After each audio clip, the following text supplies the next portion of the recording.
Welcome back to the Deep Dive.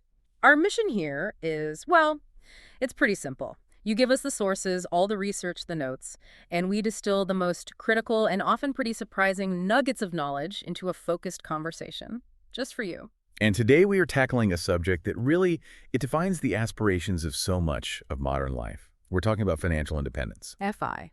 FI, exactly. The state of having enough personal wealth, passive income, investments, to cover all your basic living expenses without ever needing to work again, purely for necessity. That just sounds like pure liberation. I mean, it's the finish line painted in gold, right? It seems that way. But the stack of sources you provided, and we've got everything from psychological studies on happiness to these really intimate case histories from inside the FIRE community. The financial independence, retire early community. Right. They all suggest a really profound and necessary distinction. The question isn't whether FFI is good. Of course it's good. The question is whether achieving that financial freedom is the same thing as achieving self-fulfillment. Exactly. And self-fulfillment, that's the psychological high ground. It's the process of achieving your personal potential, finding deep, real meaning, and making sure your life's actions are aligned with your core intrinsic values. The ultimate psychological endgame. It is. And our source material, it really forces us to confront this fact that having the financial capacity to be fulfilled is just not the same as actually being fulfilled. Okay, let's unpack this immediately because this feels like the core finding that changes how anyone should approach this goal. What is the central thesis we pulled from analyzing this pretty complex relationship? The central finding is it's remarkably clear. Financial independence is an extraordinarily powerful catalyst. It's an essential tool for self-fulfillment, but, and this is the big, but it is not an inherent guarantee. Okay, a tool, not a guarantee. Right. It works primarily by removing these overwhelming obstacles, things like chronic stress and the sheer lack of time, which are just massive barriers to fulfillment.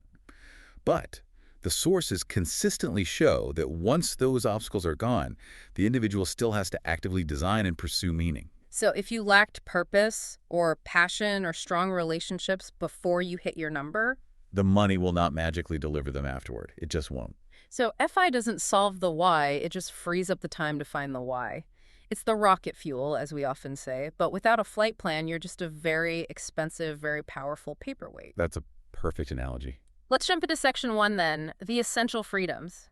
Because the sources are absolutely emphatic that FI is functionally the great enabler. It absolutely is. I think the most visceral and immediate benefit, and it's one that resonates with almost everyone living in, a modern capitalist society, is what the sources call the freedom from worry and stress. It's escaping that daily grinding anxiety, the bills, the sudden expenses, or that feeling of being just shackled to a toxic job because the rent is due on the 1st. The research on financial stress is, it's voluminous, and it confirms that chronic financial anxiety is not a minor inconvenience. It consumes a significant amount of your cognitive bandwidth. Cognitive bandwidth? What do you mean by that? Think of it this way. Your brain is constantly running these background processes. It's dedicated to budgeting, to future casting worst-case scenarios, to minimizing risk, all the time. Like a computer with too many tabs open. Exactly. This cognitive load of scarcity is physically exhausting. It wears you down. So achieving FI is like finally closing down all those unnecessary, really taxing background processes? Precisely. And that reduction in pressure is, it's a prerequisite for any kind of higher psychological function. Yeah. When you remove the daily stress of just surviving, you free up these massive amounts of mental and emotional resources. And those resources, which were tied up in just planning for survival, they can now be channeled toward reflection, creativity, personal growth, deeper relationships, all the things we say we want more of. That explanation really helps connect it to those foundational psychological models. We're talking, of course, about Maslow's hierarchy of needs. Yes, and this connection is absolutely key. Maslow, he posited that human needs are arranged in a pyramid. At the very bottom, you have physiological needs: food, water, shelter. The basics. The absolute basics. And the level directly above that is safety needs, which includes financial security and stability. If those lower-level needs are constantly threatened, your energy's just locked there. It's stuck. You can't even think about anything else. You cannot possibly focus on the higher-level needs, things like esteem, achievement, mastery, and ultimately, at the very top, self-actualization, which is, living up to one's potential. And that's our definition of self-fulfillment. So FI doesn't guarantee self-actualization, but It removes the emergency brake that was preventing the car from accelerating up the pyramid in the first place. Yes, it provides that foundational stability. It creates the space for it. It creates the space for self-actualization. And once that foundation is stable, that's when we gain the real prize, which the sources term the increased autonomy and control. Our sources repeatedly highlighted that wealth, specifically independent wealth, it correlates directly with greater psychological independence. Why is that relationship between money and autonomy so powerful? Well, autonomy is, by definition, the freedom to act according to your own will. When your economic survival is decoupled from the necessity of selling your time, You're no longer trading hours for dollars. right, you achieve genuine self-determination over your schedule, your environment, your actions. Studies of affluent individuals and societies, they all show that having control over one's life, that feeling of self-efficacy, it's one of the strongest predictors of long-term subjective well-being. FI fundamentally alters your relationship with time. And that's the time dividend, isn't it? The freedom to choose how you spend your most valuable and totally non-renewable resource, your time and your energy. Absolutely. This autonomy means the freedom to pursue interests, to dedicate real time to deep hobbies, to undertake sustained travel, pursue non-credentialed education. Things you do for the love of it, not for a degree. Exactly. Or engage in complex volunteer work, or, and this is maybe the most critical, spend quality, low-stress time with the people you love. And every single one of those activities, passions, connection, personal development, they're the raw materials for fulfillment. FI doesn't invent them, Oh. but it guarantees them the time they need to actually flourish. It turns them from, a weekend aspiration into a daily reality. It allows individuals to align 100% of their actions with their personal values, which, if we remember, is central to the definition of self-fulfillment. But the sources suggest it goes beyond just scheduling hobbies. FI fundamentally changes the game by creating the opportunity for growth and new directions, things that were previously just too risky or, frankly, too low-paying to even consider. Oh, for sure. It provides the resources and that psychological safety net to take advantage of opportunities that were otherwise just out of reach. We see this in two key ways, internally and externally. Okay, break that down. So internally, individuals can invest heavily in self-development, new skills, therapy, deep spiritual practice, all without worrying about the cost or the time off work. Externally, they can pivot to contribution-based work or philanthropy. And crucially, as you mentioned a minute ago, FI gives you the runway to fail. Yes, that's huge. If you try to start a nonprofit or a passion project and it stalls, you aren't going to be homeless. That freedom from catastrophic consequences must be enormously liberating for growth. It removes the pressure of necessity and it replaces it with the freedom of choice. And the case studies and the sources, they really bring this freedom to life. They show how people leverage FI to completely redefine their purpose. Let's look at some of the specific examples we found. Take Raj Patel. He was described as transitioning to pursue writing after achieving FI, finding life independence through his passions. Raj Patel is a powerful archetype. We can infer from the sources that he was likely in some high-pressure, high-income corporate job. Let's imagine he was a VP in finance or a successful lawyer. Right, a career where his identity was tied to that external validation, the title, the compensation. Exactly. When he achieved FI, he didn't stop working. He just pivoted entirely to creative writing, which is a notoriously unstable and intrinsically motivated career. The key distinction here is that he found life independence. His decisions were guided by passion, not by paychecks. And that financial cushion just allowed him to tolerate the low initial income and the lack of external validation that often comes with deep creative work. It's the only way it could have worked. That shift from externally validated work to internally valued work is profound. It is. And another powerful contrast is Lucas, the young achiever who hit FI by age 30. His story is so interesting because his post-FI life wasn't defined by buying yachts or fancy cars. It was defined by simplicity. The sources note his joy was in cooking, connecting with nature, and reading deeply. And those activities are profoundly, intrinsically satisfying. They satisfy the need for competence, for relatedness to the natural world, for intellectual growth. FI simply protected his ability to prioritize those things every single day. He didn't have to fit them in around a 50-hour work week. And then the sources also bring up the Anderson family. Their path wasn't about extreme early retirement, but more of an intentional change in middle age. Right. The Andersons achieved independence in their early 50s, and their fulfillment was intentionally family-focused. They didn't just passively enjoy their new free time. They actively changed their family dynamics. They involved their kids in financial decisions. They focused on simplicity. So that case study shows that the dividend of FI can be relational. It can boost fulfillment not through some solitary achievement, but through strengthened bonds and a shared value system built around time, not consumption. It's a critical nuance, the ability to apply your financial literacy to relational goals. And this leads us to the final benefit of FI in this section, the enhanced sense of self-worth. This is where we see the psychological benefit of competence, right? Yes, absolutely. I mean, the achievement of FI requires significant discipline, planning, financial literacy, the ability to meet your own needs, to secure your own future, and maybe to shield your loved ones from financial hardship.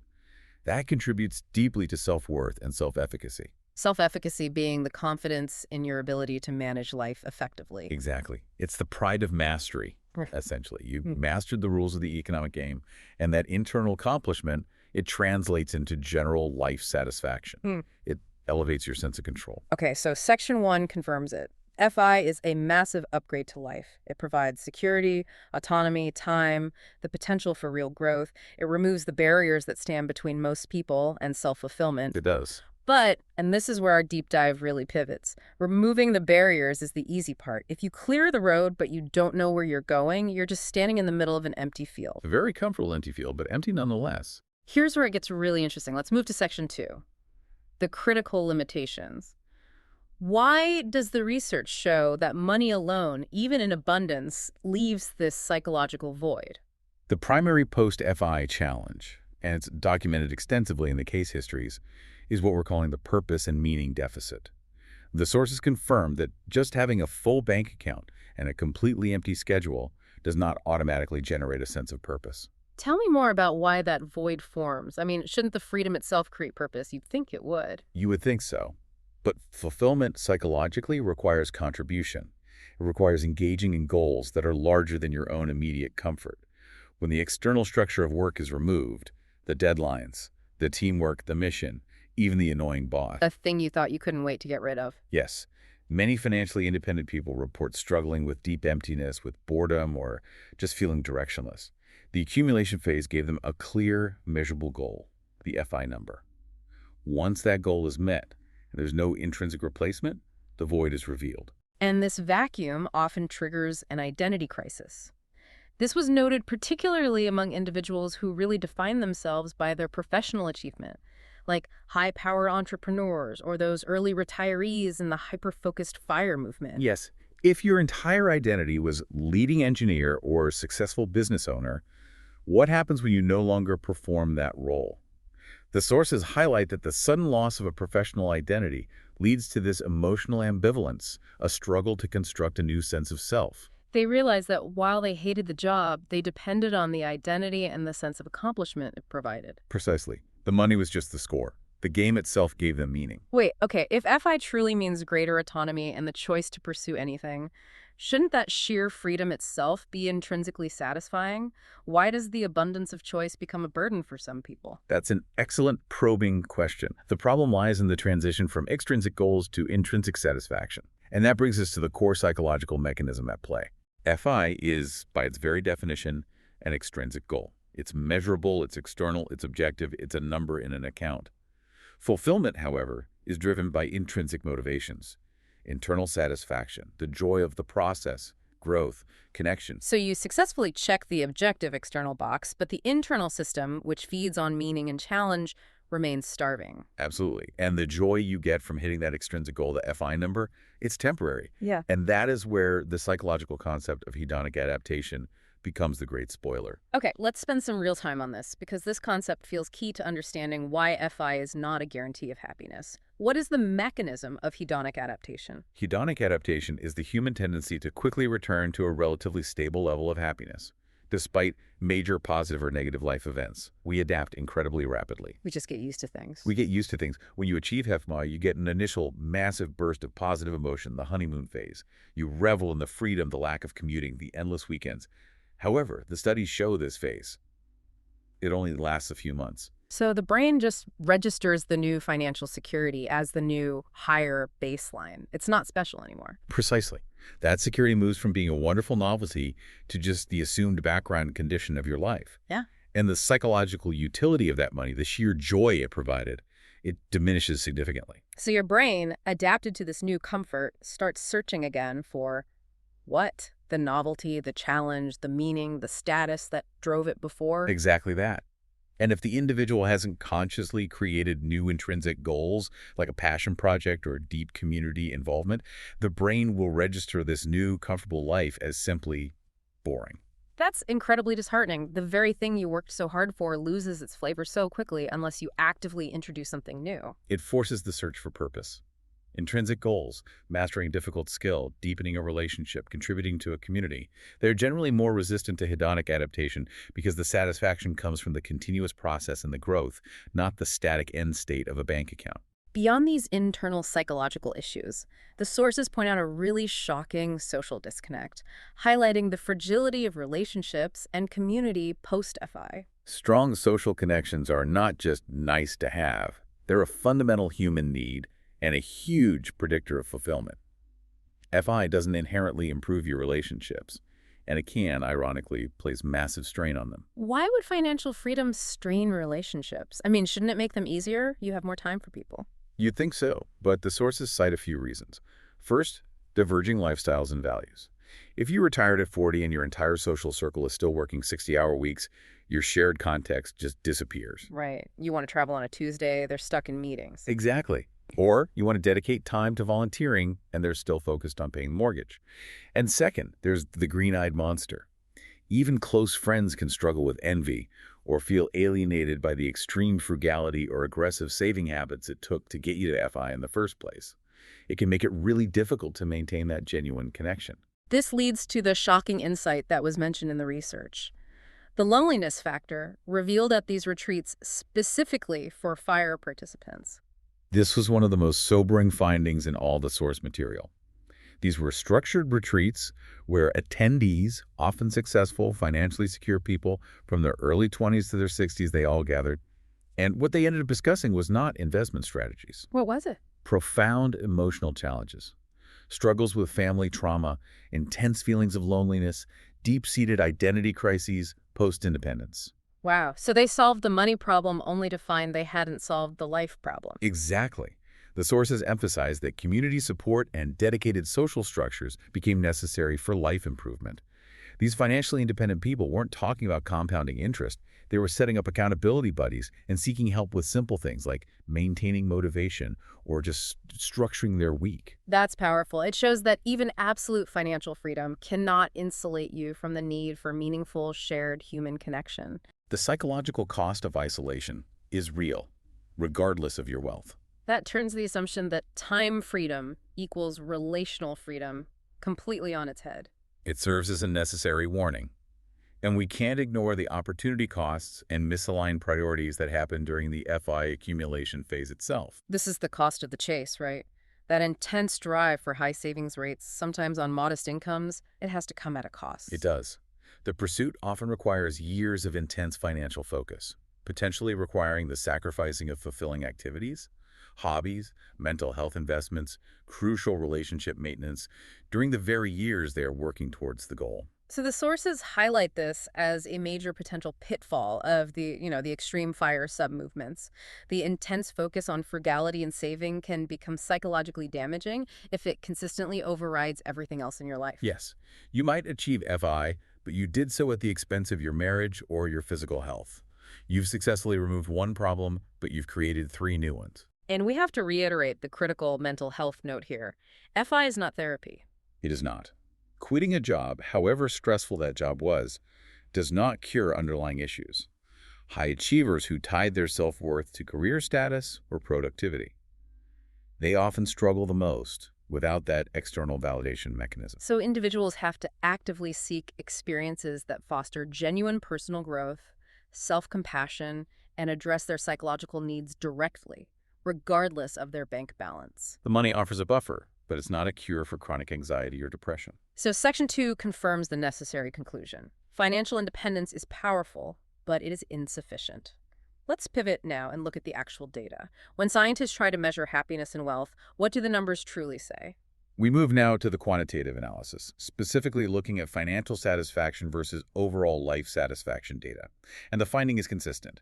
There's a positive relationship, but it is distinctly moderate. Okay, walk us through the empirical evidence. What did the systematic review find regarding the relationship between financial satisfaction and what they call subjective well-being, or SWB? Right, so this was a meta-analysis which synthesizes research across numerous studies. It confirmed a medium significant positive association between financial satisfaction and subjective well-being. And SWB is the scientific term that encompasses life satisfaction, happiness, and your overall psychological health. Now, what was the number? The pooled correlation coefficient found across all of these studies was 0.41. A 0.41 correlation. For our listeners who may not be statisticians, what does that number actually mean? And why is the word moderate so crucial here? That 0.41 is important. A correlation of 1.0 would mean financial satisfaction perfectly predicts happiness. A 0.0 means there's no relationship at all. So 0.41 means there's a clear, statistically meaningful relationship. Well, financial security does support well-being, but There's always a but. there is. If we square that correlation, so 0.41 times 0.41, we get what is called the R-squared value, which is about 0.16. Okay, 0.16. What is the significance of 16%? It means that financial satisfaction, while important, explains only about 16% of the variance in overall subjective well-being. Only 16%. Yes. That leaves a massive 84% of your fulfillment that's determined by non-financial factors. This is why the correlation is moderate. Financial security removes significant roadblocks, but it doesn't build the destination. That is a very concrete way of understanding the limitations of money. So what were those other non-financial factors that were found to be equally or maybe even more important in explaining maximal happiness or fulfillment? The sources emphasize factors like your physical and mental health, stable intimate relationships like marital status, your education level, and your age, often as a proxy for life experience and social connection. They are all equally critical. So you can be financially bulletproof, but if you are chronically isolated or suffering from severe health issues. The money can only buffer the misery. It cannot eliminate it. The moderate correlation confirms FI is a supportive condition, not the determining factor. This leads us directly to another profound finding in the sources, that motives matter more than the amount in the bank. Why does the reason you pursue the money dictate the fulfillment you get from it? This is where psychology meets finance. The psychological benefits of financial independence hinge almost entirely on the underlying motives for pursuing the money in the first place. This aligns perfectly with what's called self-determination theory. Okay, so let's elaborate on those two distinct motive types that the sources identify. First, we have what are called positive motives. These are defined as pursuing money for need-satisfying life goals. What does that mean in practice? It means seeking financial freedom specifically to achieve greater autonomy control over your time, or to invest resources in genuine personal growth and skill mastery, or to spend quality time fostering connection. When FI is viewed strictly as a means to these intrinsic ends, it is reliably linked to higher well-being and fulfillment. You're moving towards something meaningful. And the negative side, the motives that can actually derail fulfillment. Those are the negative motives, or non-integrated motives.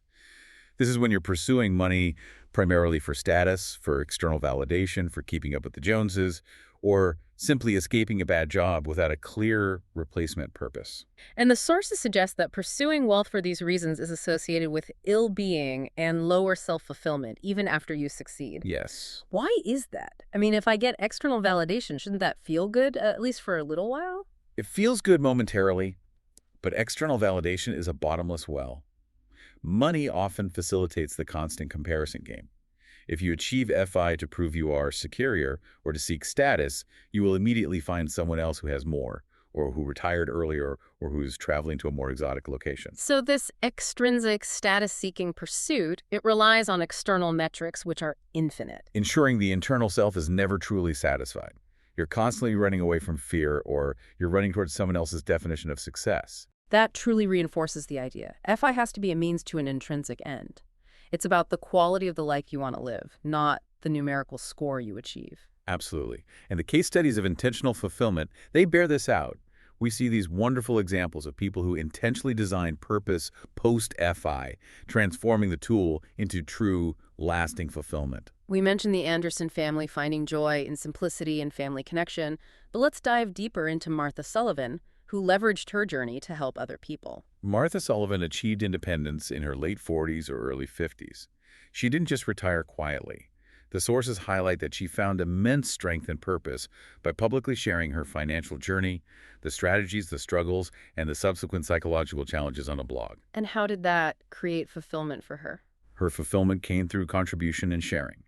She discovered that her personal story had massive utility for others who were struggling on the same path. By offering accountability, realistic advice, and hope, she transformed her solitary financial achievement into a communal resource. And that satisfied deep intrinsic needs for relatedness and competence. Exactly. She was competent in her finance, and she was related to this community of seekers. She proved that aligned work, even if it doesn't pay the bills, is essential. And we also have the examples of Permjot and Rachel, financially independent individuals who chose not to retire in the traditional sense, but to continue engaging in meaningful work. This is perhaps the ultimate synthesis.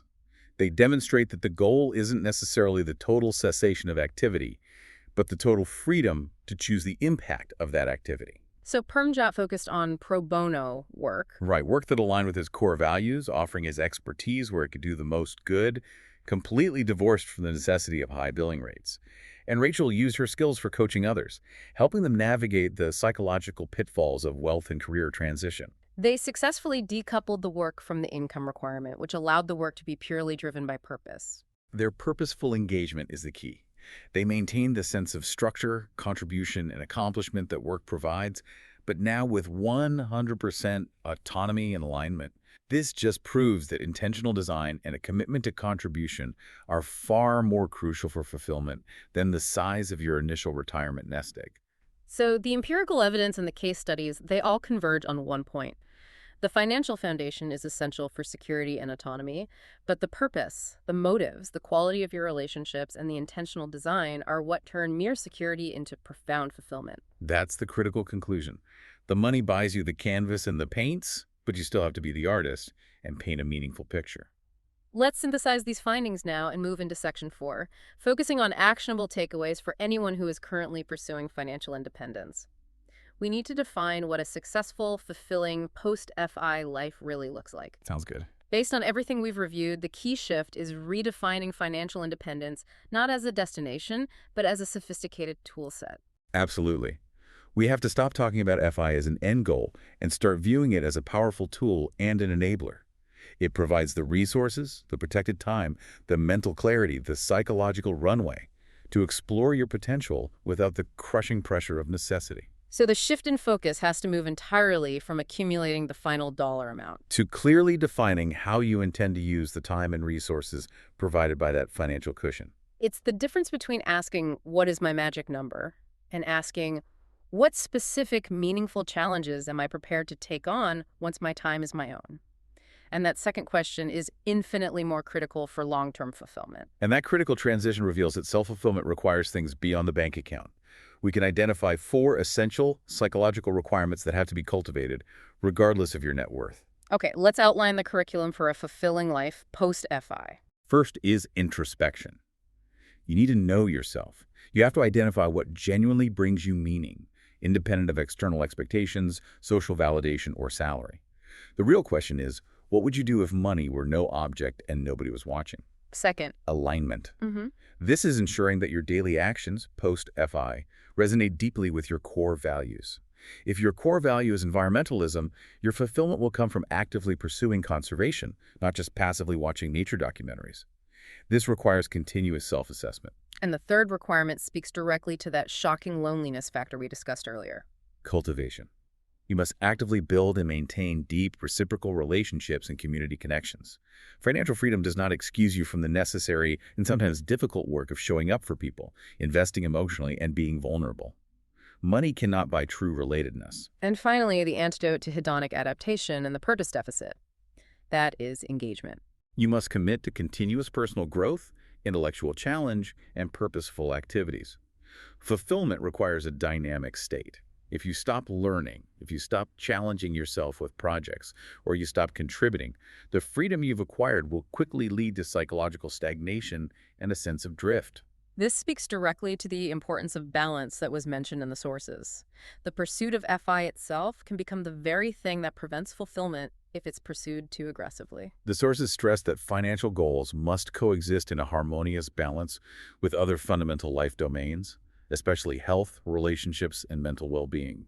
The pursuit of financial independence should be integrated into a balanced life plan, rather than becoming this singular, all-consuming obsession that crowds out all other sources of fulfillment. If the pursuit of $1 million breaks your marriage, The $1 million will not put it back together. and this final point on balance brings us back to the psychological factor, the mindset. A mindset rooted in gratitude and genuine purpose is shown to matter more than wealth alone. Financial independence without intentionality often leads to dissatisfaction because the focus remains on what I have rather than what I contribute or what I appreciate. So the real success story is achieved when FI is paired with this intentional, intrinsically focused mindset, using the freedom as a means to continuous contribution. That's it. That's the whole formula. This has been a necessary, deeply insightful look at what FI can provide, and more importantly, what it simply cannot. The money gives you permission, the purpose gives you the mandate. To summarize our deep dive, financial independence provides essential freedom, security, autonomy, and reduced cognitive stress. It acts as the necessary means to remove constraints. It ensures you have the time and the mental capacity to pursue what really matters. But true self-fulfillment demands non-material ingredients, a clear, intrinsically motivated purpose, strong social connections, emotional depth, and continuous personal growth. FI provides the resources to build a fulfilling life, but the complex, intentional design of that life is entirely up to you. You have to choose to engage with the world meaningfully. The money buys you the time, but the meaning has to be earned through conscious action and contribution. So we'll leave you with one final provocative thought that synthesizes everything we've discussed regarding motives and intentionality. If you are currently pursuing financial independence, we challenge you to step back and honestly consider the underlying motive that's driving you. Is your pursuit driven by need-satisfying goals? Things like autonomy, growth, connection, the desire to contribute? Or is it driven by non-integrated goals, status, external validation, or simply running away from fear or a bad situation without a concrete map for what comes next? Because the first path leads to fulfillment, the second, well, that leads to the void. And here is the truly crucial question that determines whether FI will lead to genuine fulfillment for you. What specific non-financial pursuit, what creative project, what volunteering effort, what deep relationship investment, what skill mastery are you preparing to invest your precious time in the very moment the financial constraints are removed? If you cannot articulate that purpose now, you won't find it when you reach the finish line. That specific, intrinsically motivated answer is the foundation for a truly fulfilling independent life. We hope this deep dive has given you plenty to reflect on. We'll see you next time.